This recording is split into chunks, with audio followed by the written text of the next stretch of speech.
আরবের একটা গোত্র আছে মাকজুমি গোত্র, এই গোত্র সম্ভ্রান্ত গোত্র। এই গোত্রের এক মেয়ে চুরি করছে, মেয়ের নাম ফাতেমা।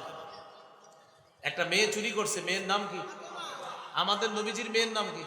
ফাতেমা। আর যে মেয়েটা চুরি করছে তার নামও ফাতেমা। সম্ভ্রান্ত বংশের মেয়ে চুরি করছে। চুরি করার পর বিষয়টা সবাইকে ভাবিয়ে তুললো, যেমন একটা বংশীয় মেয়ে চুরি করছে, এটা কেমন কথা। তার এখন হাত কাটা হবে। নবীজিরে বইলা দেখে একটু শিথিল করা যায় কিনা বিচারটা। নাউজুবিল্লাহ বলে নেতারা মিটিং করলো, চলো মোহাম্মদের কাছে যাই সাল্লাল্লাহু আলাইহি সাল্লাম। যাওয়ার পর মোহাম্মদকে গিয়ে বলবো যে একটু যেন আইনটা শিথিল করে ফাতেমার হাত না কাটা হয়।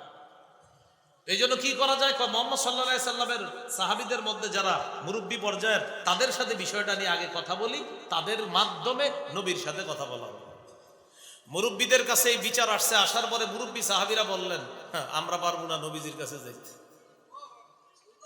তোমরা এক কাজ করো, নবীজির নাতি উসামা ইবনে যায়েদ রাদিয়াল্লাহু তাআলা, যাকে নবীজি খুব ভালোবাসে, হাদিসে আসছে হিব্বু রাসূলিল্লাহ, উসামা ছিলেন নবীজির আস্থাভাজন একজন। আর যেহেতু নাতি, আর নাতির প্রতি নানা দাদাদের একটু দুর্বলতা থাকে, এক কাজ করো তোমরা উসামাকে নবীজির কাছে পাঠাও। আমরাও দেখবেন মাঝে মাঝে ঝামেলায় বললে নাতি নাতনিদেরকে পাঠাই দিই, যা তোর নানারে বুঝা, দাদারে বুঝা, না আমরা ভয়ে যাই না। উসামা ইবনে যায়েদ রাদিয়াল্লাহু তাআলা নবীজির কাছে গেলেন, আপনার সাথে একটু কথা আছে আমার। কি কথা? আমারে একটা বিষয় জানাইছে একদল মানুষ, সেই বিষয়ে আপনার সাথে কথা বলতে আসছে। বলো, কি বলবা? ফাতেমা নামে একটা মেয়ে চুরি করছে, আপনি তো মনে হয় জানেন, এখন তো কোরআনের বিধান অনুযায়ী তার হাত কাটা হবে, বিচারটা কি একটু শিথিল করা যায় না? নবীজি বললেন, উসামা আতাশফাউ ফি হাদ্দিম মিন হুদুদিল্লাহ, আল্লাহর বিচার শিথিল করার ব্যাপারে তুমি আমাকে সুপারিশ করছো? উসামা, আল্লাহর স্থিরকৃত আইন শিথিল করার ব্যাপারে তুমি আমাকে সুপারিশ করছো? নবীজি বুঝতে পারছে উসামা তোমারে কেউ পাঠাইছে, তুমি নিজে থেকে আসো নাই, চলো বাহিরে যাই। নবীজি বাহিরে গেছে, সবাই দাঁড়ানো। আল্লাহ নবী সবার উদ্দেশ্যে একটা ভাষণ দিলেন, শোনো তোমরা, ফাতেমা নামে একটা সম্ভ্রান্ত মেয়ে চুরি করার কারণে আজকে তোমরা তার ব্যাপারে আমার কাছে সুপারিশ করতেছো। আল্লাহর কসম তোমরা মনে রাখবা, লাউ আন্না ফাতিমাতা বিনতা মুহাম্মাদিন সাল্লাল্লাহু আলাইহি ওয়াসাল্লাম সারাকাত লাকাতা মুহাম্মাদুন ইয়াদাহা। নবীজি বললেন, আল্লাহর কসম, আমার মেয়ে ফাতেমা যদি আজকে চুরি করত, আমি মুহাম্মদের চাইতে সম্ভ্রান্ত মানুষ দুনিয়াতে আসবে না, আসে নাই। আমার মেয়ের চাইতেও সম্ভ্রান্ত মেয়ে দুনিয়াতে আসে নাই, আসবে না। নবীজি বলেন, আজকে ওই সম্ভ্রান্ত বংশের মেয়ে ফাতেমা চুরি না করে যদি আমার মেয়ে ফাতেমা চুরি করতো, আল্লাহর কসম, কোরআনের বিধান অনুযায়ী আমি নবী মুহাম্মদ আমার কন্যা ফাতেমার হাত আমি কেটে দিতাম, আমার মেয়েকে আমি ছাড়তাম না। তোমরা কোন ফাতেমার ব্যাপারে আস? এটার নাম ইনসাফ। এটার নাম কি? ইনসাফ। মুসলিম শাসকের 2 নম্বর গুণ, তিনি ইনসাফ করেন। মুসলিম শাসকের 3 নম্বর গুণ, অন্যায়ের পথ পরিহার করে তিনি ন্যায়ের পথে চলবে। আরবিতে 2টা সুন্দর আরবি আছে, ইফসাদের পথ পরিহার করে তিনি ইসলাহের পথে চলবে, ফিতনার পথ পরিহার করে তিনি সংশোধনের পথে চলবে। এটা 3 নম্বর গুণ। সূরা আরাফের 142 নম্বর আয়াতে আল্লাহ বলেন, মুসা নবী যখন তুর পাহাড়ে গেলেন তাওরাত কিতাব আনার জন্য, আল্লাহ বললেন 30 রাত থাকতে হবে আপনার। এই 30 রাত এতেকাফ করার পর আল্লাহ কি দিয়ে দিবে? তাওরাত কিতাব। পরে আল্লাহ আরো 10 রাত বাড়াইছে, এ হলো 40। আল্লাহর ভাষাটা এইভাবে, ওয়া আদনা মুসা 30 লাইলা, আমি মুসাকে 30 রাতের ওয়াদা করলাম। এরপরে কি করলাম? আতমামনাহা বিআশরিন, আমি আরো 10 দিয়ে এই 30 কে পূর্ণ করে বানাইলাম 40। ফাতাম্মা মিকাতু রাব্বিহি 40 লাইলা, এইভাবে পূর্ণ 40 দিন মুসা আলাইহিস সালাতু ওয়াস সালাম অবস্থান করতে হবে। তার অবস্থানের মেয়াদ হলো মোট 40 রাত। মুসা নবী যখন তুর পাহাড়ে কিতাব আনতে যায়, তার ভাই হারুন নবীকে বললেন, وقال موسى لأخيه هارون اخلفني في قومي وأصلح ولا تتبع سبيل المفسدين। মুসা নবী তার ভাই হারুন নবীকে বললেন, ভাইজান আমি তুর পাহাড়ে যাইতেছি কিতাব আনতে, আপনি আমার অধীনস্থ হবেন, আপনি এখানে শাসন কার্য পরিচালনা করবেন, আপনি ফিতনার পথ পরিহার করে সংশোধনের পথে আপনি চলবেন, ইফসাদের পথ পরিহার করে ইসলাহের পথে চলবেন। কি বললেন? আসলিহ, আপনি সংশোধন করবেন। ওয়ালা তাত্তাবি সাবিলাল মুফসিদিন, যারা ফাসাদ সৃষ্টি করে হাঙ্গামা করে তাদের পথ আপনি অনুসরণ করবেন না। এ হলো 3 নাম্বার। 4 নাম্বারটা গুরুত্বপূর্ণ, এটা আমার সাথে একটু বলেন যেন মনে থাকে। বলেন, শিষ্টের লালন, দুষ্টের দমন। এটার সহজ বাংলা হলো, ভালোকে লালন করতে হবে, খারাপকে দমন করতে হবে। আমাদের দেশের চিত্র ভিন্ন। আমাদের দেশে ভালো যারা এদেরকে দমন করা হয়, খারাপদেরকে লালন করা হয়। এইটা তো সঠিক হলো না। খারাপকে করা হয় লালন, ভালোকে করা হয় দমন। এরকম বেইনসাফি আমাদের দেশে আর চলতে দেওয়া ঠিক হবে না। আলেমদেরকে বিনা অপরাধে বারবার কষ্ট দেওয়া, নির্যাতনের শিকার করা, এই জাতীয় একটা আইন হতে হবে যে যে কোনো বিষয়ে ওলামায়ে কেরামকে কেন নিশানা বানানো হয়, এটার একমাত্র উদ্দেশ্য ইসলামের বিরোধিতা করা।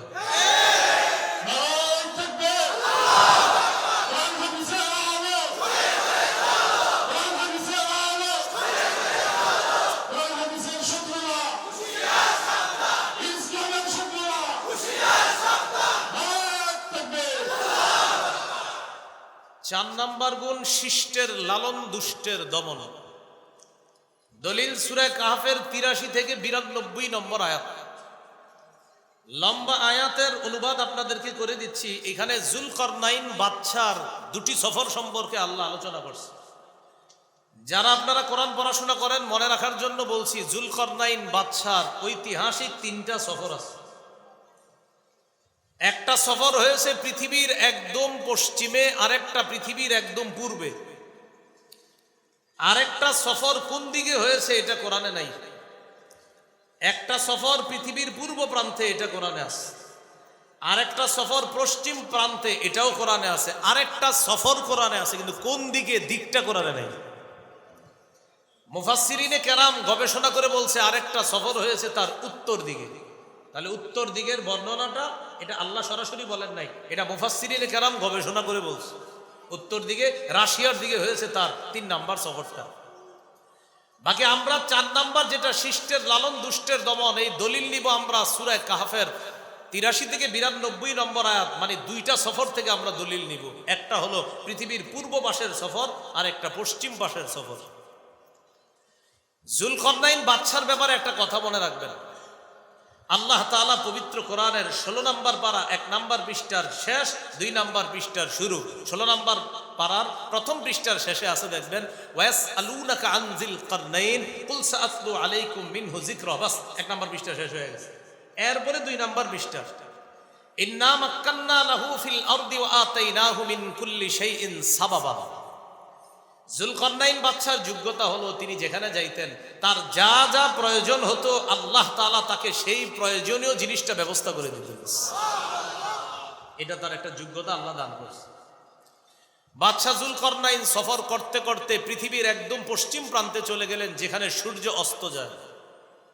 আল্লাহ তাআলা কোরআনে বলেন, হাত্তা ইদা বালাগা মাগরিবাশ শামসি ওয়াজাদাহা তাগরুবু ফি আইনিন হামিআ।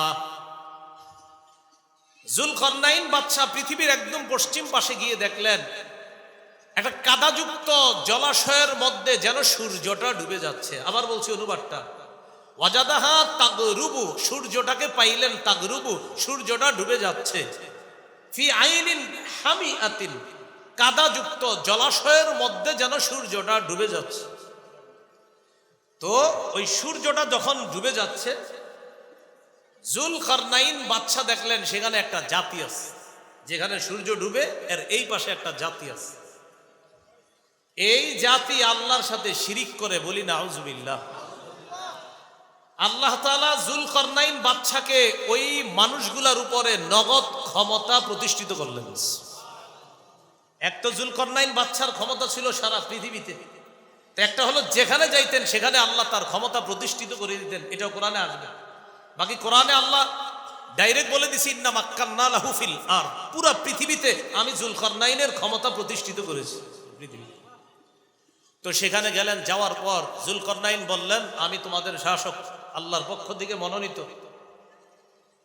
এবার আল্লাহ যুলকারনাইন বাদশাকে বললেন, বাদশা তাদের ব্যাপারে আপনার দুইটা অপশন আছে। কুলনা ইয়া যুলকারনাইন ইম্মা আন তুআদ্দিবা ওয়া ইম্মা আন তাত্তাখিযা ফীহিম হুসনা। বাদশা আপনি চাইলে তাদেরকে শাস্তি দিতে পারেন অথবা তাদের ব্যাপারে ভালো কিছু গ্রহণ করতে পারেন। যুলকারনাইন বাদশা জবাব দিয়ে দিলেন, ক্বালা আম্মা মান যালামা ফাসাউফা নুআযিবুহু সুম্মা ইউরাদ্দু ইলা রাব্বিহি ফায়ুআযিবুহু আযাবান নুকরা ওয়া আম্মা মান আমানা ওয়া আমিলা সালিহা ফালাহু জাযাআনিল হুসনা। বাদশা যুলকারনাইন বললেন, আমি দাওয়াত দিব, দাওয়াত দেওয়ার পর যারা আমার দাওয়াত গ্রহণ করবে তারা হবে ভালো, আমি তাদেরকে লালন করব। আর আমি দাওয়াত দেওয়ার পরে যারা আপনার শিরিক ছাড়বে না, যারা জুলুম করবে, যারা অন্যায় করবে, যারা নির্যাতন করবে, জুলুমের পথ যারা পরিহার করবে না, আমি তাদেরকে দমন করব। বাদশা জানায়া দিলেন, ভালোদেরকে লালন করব, জালেমদেরকে দমন করব।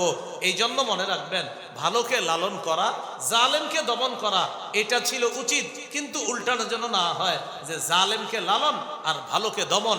এমন যদি হয়ে যায় তাহলে দেশের উপরে গজব আগে যা আসছে এর চেয়ে আরো বড় গজব আসবে। জালেমের সহযোগী হওয়ার কোনো সুযোগ নাই। বলেন জালেমের সহযোগী হওয়ার কি নাই? 12 পারা 13 নম্বর পৃষ্ঠা সূরা হুদের 113 নম্বর আয়াতে আল্লাহ বলেন, ওয়ালা তারকানু ইলাল্লাযীনা যালামু ফাতামাসসাকুমুন নার। আল্লাহ বলেন তোমরা জালেমদের অনুরক্ত হও না, জালেমদের প্রতি ঝুঁকে পড়ো না। এই আয়াতের ছোট্ট একটা ব্যাখ্যা হলো, জালেমের 2-4টা ভালো কাজ দেখে তাকে প্রশংসার বন্যায় ভাসিয়ে দিও না। কি ঠিক? হ্যাঁ বুঝছেন? আবার বুঝেন, বুঝে শুনে ঠিক বললেন। জালেমের হাজারো জুলুম ভুইলা গিয়া তার 2-4টা ভালো কাজ দেখা তাকে প্রশংসার বন্যায় ভাসিয়ে দিও না। কেউ যদি জালেমের হাজার জুলুম ভুলে যায় 2-4টা ভালো কাজ দেখা, আল্লাহ বলে ফাতামাসসাকুমুন নার, অপেক্ষায় থাকো, আগুন স্পর্শ করবে তোমাদেরকে। এই জন্য এই জায়গাটা ভালো করে মনে রাখেন, জালেমের 2-4টা ভালো কাজ দেখা প্রশংসার বন্যায় ভাসিয়ে দিবেন না। আমাদের অভ্যাস বড় খারাপ। এই মাইকে আমরা যারা বসি, পাশে যদি আইসা কেউ বসে মনে করেন আর এই জালেম আমরা যদি সবাই জানিও, এরপরে বলি তিনি এই তিনি সেই, তিনি বারবার আমাদের এলাকায় আসেন, খেটে খাওয়া মানুষের পাশে বারবার দাঁড়ায়। আসলে আজকে প্রথম আইছে। আচ্ছা আমি যে বললাম বারবার খেটে খাওয়া মানুষের পাশে দাঁড়ায়, বারবার হইলো আইলি তো আজকে প্রথম, তাহলে বারবার এটা মিথ্যা হলো না সত্য হলো? আর উনিও পাশে বসে মাথা নাড়ায়, তো মাথা নাড়ায়। আপনিও তো বলা উচিত ছিল যে হুজুর আপনি আমার নামে মিথ্যা কথা করেন, আমি তো আজকে প্রথম আইছি। এল অবস্থা, 50টা প্রশংসা করে আর 40টা মিথ্যা কথা আর 2টা সত্য কথা, আর পাশে বসে উনি। এই জন্য তাকি উসমানী সাহেব এই আয়াতের ব্যাখ্যায় শেখুল ইসলাম আল্লামা তাকি উসমানী বলছে, আরে ভাই জালেমরে তুমি এত প্রশংসা করবা কেন? জালেম সামনে আসলে তোমার সাথে যদি সামান্য কথা হয়, বাস এতটুকুই, কেমন আছেন, ভালো আছি, শেষ, আর বেশি কিছু বইলো না, বাস ওখান থেকে কাইটা পড়ো। শেখুল ইসলাম লেখছে এই কথা। আল্লাহ আমাদেরকে হেফাজত করে। তাহলে জালেমের সাথে সর্বোচ্চ সৌজন্যতা বোধ রক্ষা করা যাবে। বাস কেমন আছে আপনারা জিগাইলে আলহামদুলিল্লাহ ভালো আছি, শেষ, এর চেয়ে বেশি কিছু বললেন না আপনি, এত প্রশংসা করার দরকার নেই। তাহলে কি শিখলাম? ভালোকে লালন করতে হবে, খারাপকে দমন করতে হবে। এটা মুসলিম শাসকের 4 নাম্বার গুণ। মুসলিম শাসকের 5 নাম্বার গুণ ও বলে দিচ্ছি। যুলকারনাইনের দ্বিতীয় সফর ছিল পৃথিবীর পূর্ব প্রান্তে, যেখানে সূর্য ওঠে। সেখানে গিয়েও তার এটাই ছিল যে যারা জালেম তাদেরকে তিনি লালন করবে, আর যারা ভালো, যারা জালেম তাদেরকে তিনি দমন করবে, আর যারা ভালো তাদেরকে তিনি লালন করবে, একই কথা। 5 নাম্বার মুসলিম শাসকের 5 নাম্বার গুণ, জনগণের জন্য অকাতরে বিলিয়ে দেওয়া। কার জন্য অকাতরে বিলিয়ে দেওয়া? জনগণের জন্য অকাতরে বিলিয়ে দেওয়া। কথার কথা আপনাদের এলাকায় বিদ্যুৎ লাগবে, বিদ্যুৎ, এখন বিদ্যুতের লাইন চলে আসছে, খাম্বা বসে গেছে, এবার বলতেছে ঘরে ঘরে বিদ্যুৎ তখনই পুষবে প্রত্যেক ঘরের মালিক 7,000 টাকা করে দিতে হবে। কেন 7,000 দিতে হবে? এটা কেন? আসলে এটা একটু সাইডে সুইডে লাগে, কোথায় লাগে না বুঝেন নাই মনে হয়। সাইড সাইড মানে হলো ওই মানে আমি একটু পাতি নেতা এলাকার, আমি বলতেছি হ্যাঁ হ্যাঁ 7 করে যদি না দাও কারেন্ট কিন্তু তোমার ঘরে যাবে না। তো স্যার 7টা নিবে কে? যেই নে, এত কথা জিজ্ঞেস করার দরকার আছে, মানে আমি নিব। জনগণের জন্য অকাতরে বিলিয়ে দিতে হবে, এটা মুসলিম শাসকের 5 নাম্বার গুণ। আমার টাকা আমার কাজ করবে না, আমি আবার ঘুষ দিব কেন? বুঝেন নাই? আমার টাকা আমার কাজ করবে না, আমি ঘুষ দিব কেন? এটা হলো 5 নাম্বার। সূরা কাহাফের 93 থেকে 97 নম্বর আয়াত পর্যন্ত যুলকারনাইন বাদশার 3য় সফরের সম্পর্কে আল্লাহ বলেন। যুলকারনাইন বাদশা 3 নাম্বার সফরটা কোন দিকে করছে এটা কোরআনে নাই, তবে মুফাসসিরিনে কেরাম বলছে কোন দিকে? উত্তর দিকে, রাশিয়ার আশেপাশে অঞ্চল। যুলকারনাইন বাদশা যাইতে যাইতে হাত্তা ইদা বালাগা বাইনা সাদ্দাইন, 2 পাহাড়ের মাঝখানে গিয়ে তিনি পৌঁছলেন। বিশাল 2 পাহাড়, মাঝখানে ফাঁকা। সেখানে যাওয়ার পর একটা জাতি পাইলেন, যেই জাতি যুলকারনাইন বাদশার ভাষা বুঝে না। আমি আগেই বলছি আল্লাহ তাআলা যুলকারনাইন বাদশাকে একটা আজীব যোগ্যতা দিছে, তার যা প্রয়োজন হতো আল্লাহ ব্যবস্থা করে দিতেন। তো যেহেতু তিনি তাদের ভাষা বুঝে না, আল্লাহ একজন দুভাষীর ব্যবস্থা করে দিছে। যুলকারনাইন তাদের সাথে দুভাষীর মাধ্যমে কথা বলতেন। তারা যুলকারনাইন বাদশাকে বলল, বাদশা এই পাহাড়ের ওই পাশে 2টা জালেম গোষ্ঠী আছে, আমাদের উপর জুলুম করে। ইন্না ইয়াজুজা ওয়া মাজুজা মুফসিদুনা ফিল আরদ, একটা জাতির নাম ইয়াজুজ আর একটার নাম মাজুজ। এই 2 জাতি পাহাড়ের ওই পাশে থাকে, তারা আমাদের উপর লুটতরাজ চালায়। রাতের বেলা আইসা আমাদের ঘর বাড়ির উপর লুটতরাজ চালায়, হামলা চালায়, আমাদের সম্পদগুলো ছিনতাই করে নিয়ে যায়। তো বাদশা আপনি কি 2 পাহাড়ের মাঝখানে ফাঁকা জায়গাটা একটু বন্ধ করার ব্যবস্থা করবেন? যদি কিছু টাকা পয়সা লাগে আপনারা আমরা দিব।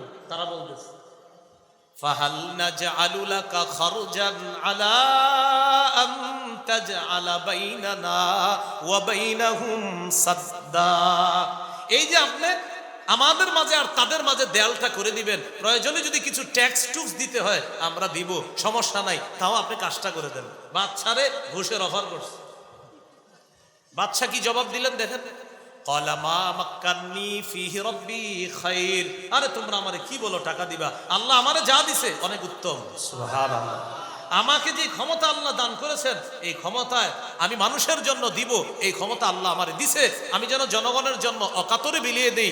তোমরা আমার জনগণ, তোমাদের উপর আল্লাহ আমাকে ক্ষমতায় অধিষ্ঠিত করেছেন তোমাদেরকে নেওয়ার জন্য না, আল্লাহ আমাকে ক্ষমতা দিয়েছে তোমাদেরকে দেওয়ার জন্য।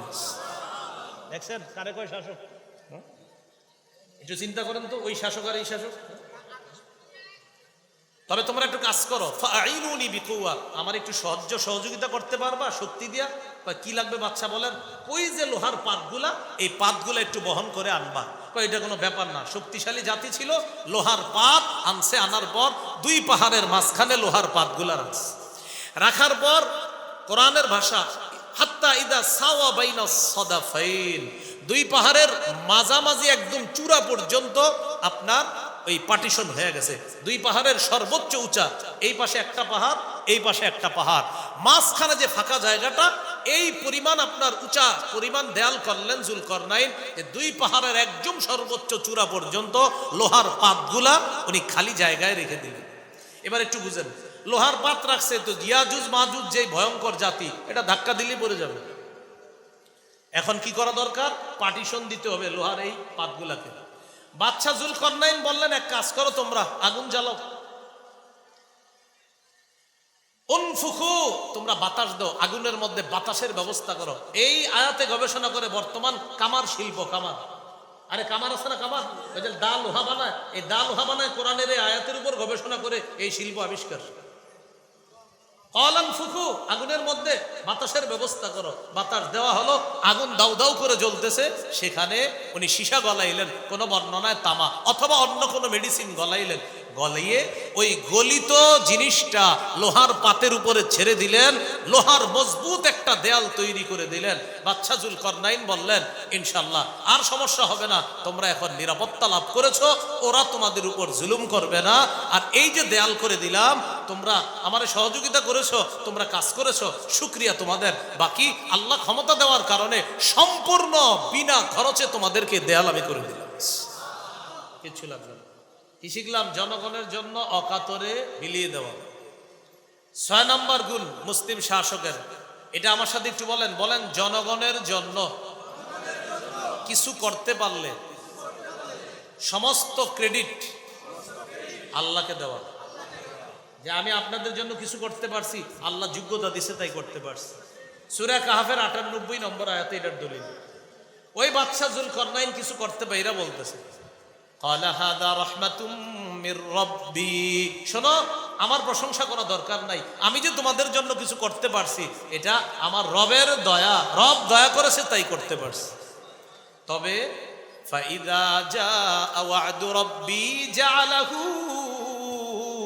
দাক্কা, আমার রবের হুকুম যখন আসবে রব কিন্তু এই দেয়াল ভেঙে ফেলবে, এটাই হবে কিয়ামতের আলামত। ইয়াজুজ মাজুজ ঢুকে যাবে, পুরা পৃথিবীতে তারা ছড়িয়ে পড়বে। তাহলে কি শিখলাম? বান্দা যেটা করে এটা স্থায়ী না, এটা কি না? স্থায়ী না। বাদশা জুলকারনাইন বললেন, শোনো আমি তো আল্লাহর হুকুমে করছি, বাকি আমার রব চাইলে এটা আবার ধ্বংস করে দিবে, এই দেয়াল তছনছ হয়ে যাবে। কয় নাম্বার গেল? 6। 7 নাম্বার মুসলিম শাসকের 7 নাম্বার গুণ হলো তিনি ঘুষখোর হবে না। এটা 3 বার করেন, আবার করেন, আরো জোরে বলেন। সূরা নামলের 35-36 নম্বর আয়াত, সূরাতুন নামল 35-36 নম্বর আয়াত, 19 পারা 18 নম্বর পৃষ্ঠা। রানী বিলকিস, তার কাছে সুলাইমান নবী চিঠি পাঠাইছে, যদি শিরিক না ছাড়ো এই হাজার হাজার মানুষকে তুমি শিরিক করাইতেছো, তোমার কিন্তু খবর আছে। রানী তার পরিষদ বর্গ যারা আছে তাদের সাথে পরামর্শ করলো, এক কাজ করো, আফতুনি ফি আমরি, তোমরা আমাকে পরামর্শ দাও, মা কুনতু কাতিআতান আমরান হাত্তা তাশহাদুন, তোমরা উপস্থিত না থাকলে আমি কোনো বিষয়ের সিদ্ধান্ত নেই না, বলো তো কি করতে পারি। তারা বলল, আমরা শক্তিশালী, নাহনু উলু কুওয়া ওয়া উলু বাসিন শাদীদ, আর আমরা শক্তিশালী, আপনি টেনশন করেন না, ওয়াল আমরু ইলাইকি, বাকি ব্যাপারটা আপনার কাছে, ফানজুরি মাজা তা'মুরিন, আপনি আমাদেরকে বলেন আমরা কি করতে হবে, চিন্তা ভাবনা করে বলেন। রানী বললেন, শোনো ওই বাহাদুরি সব জায়গায় দেখা লাভ হয় না। কি? ইন্নাল মুলুকা ইজা দাখালু ক্বরিয়া, সুলাইমান নবী এমন রাজা বাদশা, কোন এলাকায় যদি ঢুকে আফসাদুহা, একদম সব শেষ করে দিবে। ওয়াজালু আইজ্জাতা আহলিহা আজিল্লা, আরেকটা ঘটনা ঘটাবে, সেটা কি জানো? আমরা যারা নেতৃস্থানীয় সম্ভ্রান্ত আমাদেরকে অপদস্থ করে ছাড়বে। তো কি করা? রানী বললেন, এক কাজ করি, আমি একটু হাদিয়া পাঠাবো সুলাইমান নবীর কাছে। মুফাসসিরিনে কেরাম লেখছেন, যদিও রানীর ভাষায় হাদিয়া, আসলে রানীর মনে মনে এটা হাদিয়া ছিল না, মনে ছিল ঘুষ।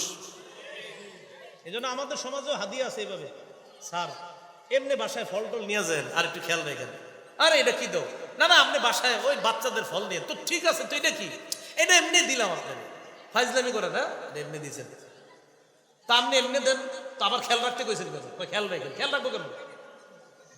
হাদিয়া ওটা দিয়ে বলে কি একটু খেয়াল রাখেন, খেয়াল রাখবে কেন? যেহেতু এমনি দিয়েছেন। রানী পাঠাইছে হাদিয়া, মানে রানী, কোরআনে আল্লাহ রানীর ভাষাটাই বলছে। আল্লাহ তাআলা বলতেছেন যে রানী বলল, ইন্নী মুরসিলাতুন ইলাইহিম বি হাদিয়া, আমি সুলাইমান নবীর কাছে হাদিয়া পাঠাবো। ফানাজিরা, তারপর দেখবো, বিমা ইয়ারজিউল মুরসালুন, দূতরা কি নিয়ে উত্তর নিয়ে আসে, আমি যাদেরকে দিয়ে হাদিয়াটা পাঠাবো দেখি তারা কি উত্তর দেয়। এবার রানীর চিন্তা কি ছিল জানেন? মুফাসসিরিনে কেরাম লেখছে, রানীর চিন্তা হলো, কয় শোনো, হাদিয়া যদি গ্রহণ করে তাহলে বুঝবো যে উনি আসলে ততটা সুবিধার না। তখন বলবো যে বাদশা, আপনি আপনার এলাকা নিয়ে থাকেন, আমি আমার এলাকা নিয়ে থাকি, আমি আপনাকে ডিস্টার্ব করবো না, আপনিও আমারে ডিস্টার্ব করবেন না। এটা কি হাদিয়া হলো? মানে উনি ডিস্টার্ব থেকে যেন ওনারে যেন ডিস্টার্ব না করে, এই জন্য উনি পাঠাইছে। সুলাইমান নবীর কাছে গেছে। ফালাম্মা জাআ সুলাইমান ক্বালা আতুমিদ্দুনানি বিমাল ফামা আতানি আল্লাহু খায়রুম মিম্মা আতাকুম। সুলাইমান নবী বললেন, আমাকে সম্পদ দিয়ে সাহায্য করতে চাও? আল্লাহ আমারে যা দিছে, তোমাদেরকে যা দিছে, এর চাইতে কোটি গুণ বেশি দামি জিনিস আল্লাহ আমারে দান করছে। হাদিয়ার নামে যে আমার কাছে কি আনছো আমি ভালো করে বুঝছি, যাও ফেরত নিয়ে যাও। সুবহানাল্লাহ। তাহলে সব হাদিয়া হাদিয়া না, বলেন সব হাদিয়া। স্যার খেয়াল রাখেন, এটা হাদিয়া না। তাহলে সব হাদিয়া হাদিয়া না, হাদিয়া হইলে আবার খেয়াল রাখবে কেন? তাহলে কি শিখলাম? 7 নাম্বার, মুসলিম শাসক কি খোর হবে না। রানীর কাছে জবাব আসছে, রানী না, আপনি যে নিয়তে পাঠাইছেন কাজ হবে না। রানী বলছে বুঝতে পারছি, চলো সবাই। কয় কোথায়? কয় চলো একসাথে যাই। সবাই আসছে। আয়েশা সুলাইমান নবীর কাছে আয়েশা বলতেছে, ইন্নী আসলামতু মা সুলাইমানা লিল্লাহি রাব্বিল আলামিন। সুলাইমান নবীর সাথে বিশ্ব জগতের রবের কাছে আমি রানীও আত্মসমর্পণ করলাম। এই হলো 7 নাম্বার গুণ মুসলিম শাসকের। মুসলিম শাসকের 8 নাম্বার গুণ, মুসলিম শাসক রক্ষণাবেক্ষণ এবং হালাল অর্থনীতিতে পারদর্শী হবে। কি অর্থনীতি? সুদী অর্থনীতি না, হালাল। মুসলিম শাসকের 8 নাম্বার গুণ, মুসলিম শাসক রক্ষণাবেক্ষণ এবং হালাল অর্থনীতিতে পারদর্শী হবে। তিনি অর্থনীতিতে গবেষণা করে চিন্তা করবে আগামী 10 বছর পর আমাদের দেশে অর্থনীতিতে কি কি সমস্যা হতে পারে এবং এই সমস্যার সমাধান বৈধভাবে কিভাবে করা যায়। এই গুণে গুণান্বিত হওয়া, এটা মুসলিম শাসকের 8 নাম্বার গুণ। দলিল সূরা ইউসুফ 55 নম্বর আয়াত, 13 পারা 1 নম্বর পৃষ্ঠা। ইউসুফ নবী জেলখানা থেকে বের হলেন। উনি চিন্তা করলেন যে পরিমাণ দুর্নীতিবাজ দেশে আছে, ক্ষমতাটা আমারই নিতে হবে। ইউসুফ নবী বাদশাকে বললেন, ইজআলনি আলা খাজাইনিল আরদ, খাদ্য মন্ত্রণালয়ের দায়িত্ব কাউরে দিয়েন না, আমারই দেন। কেন? ঝামেলা হবে, দেশে সমস্যা হবে, 7 বছর সমস্যা থাকবে। ওই যে স্বপ্নের ব্যাখ্যা। তো কি করা? যাদের হাতে দায়িত্ব আছে ওরা থাকলে পুরো সব শেষ করে ফেলবে। কি করে ফেলবে? বলেন না, কি করে ফেলবে? ইহাকে বলা হয় সিন্ডিকেট। বুঝবেন না আপনারা? কখনো ঝামেলা অর্থনীতি নিয়ে ওয়াজ করলে আমি বলবো যে ঝামেলা অর্থনীতিতে আমাদের দেশ কিভাবে চুষে চুষে খায়, এটা একটা ওয়াজ আছে। গত রমজানের আগের দিন কোথায় জানি ওয়াজ করছি, খেজুরের দাম বাড়ানোর পর যে খেজুরের দাম কেন বাড়লো, এই একটা ওয়াজ করছি। ওয়াজ করার পর খেজুর ব্যবসায়ীরা কয়, আপনি ওয়াজ করলেন, এটা কোনো কথা হলো? আমি বললাম ওয়াজ তো করছি কোরআন হাদিস থেকে, পারলে কোরআনের হাদিসের ভুল ধরেন। আমি তো আপনারে বলি নাই। খেজুরের দাম রমজান আসলে আপনি কেন বাড়ান? নিশ্চিত করে সিন্ডিকেট কাজ করে, সিন্ডিকেটের মুখোশ উন্মোচন করে দেন। কেন বাড়ান দাম? তরমুজের দাম রমজান আসলে যখন দেখে স্টক করে রাখে, যখন গরমটা কঠিন পড়ে বাস তখন ছাড়ে। কেন এতদিন তরমুজ ছাড়েন নাই? কেন? কেন এটা মুসলমানদেরকে কষ্ট দিবেন? জানেন না ইহতিকার ইস্তিবার নিষেধ আছে হাদিসের মধ্যে? এইভাবে গুদামজাত করে মুসলমানদেরকে কষ্ট দেওয়া নিষেধ, এটা জানেন না? তো এইভাবে আপনার তো বলছিলাম 8 নাম্বার, হালাল অর্থনীতিতে পারদর্শী হওয়া।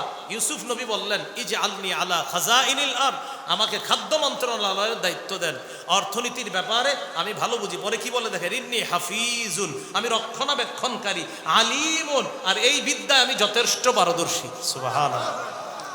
এখান থেকে কি বোঝা যায়? বোঝা যায় হলো এই, ক্ষমতা চেয়ে নেওয়ার কথা হাদিসে নিষেধ আছে। বুখারীতে আছে লা তাসআলিল ইমারা, ক্ষমতা চেয়ে নিও না। আর কোরআনে কি দেখলাম? ইউসুফ নবী বলতেছে আমারে দায়িত্ব দেন। তাহলে কি হলো? নবী বলতেছে ক্ষমতা চাও না, ইউসুফ নবী বলে দায়িত্ব নেন। হাদিস আর আয়াতের মিল হলো এই, যখন যোগ্য ব্যক্তি ক্ষমতায় থাকবে তখন ক্ষমতা চাওয়া যাবে না। আর অযোগ্য ব্যক্তি যদি ক্ষমতায় দেশ চুষে খেয়ে ফেলে, যোগ্য ব্যক্তিরা এগিয়ে গিয়ে প্রয়োজনে তাদের কাছ থেকে ক্ষমতা ছিনিয়ে নিতে হবে।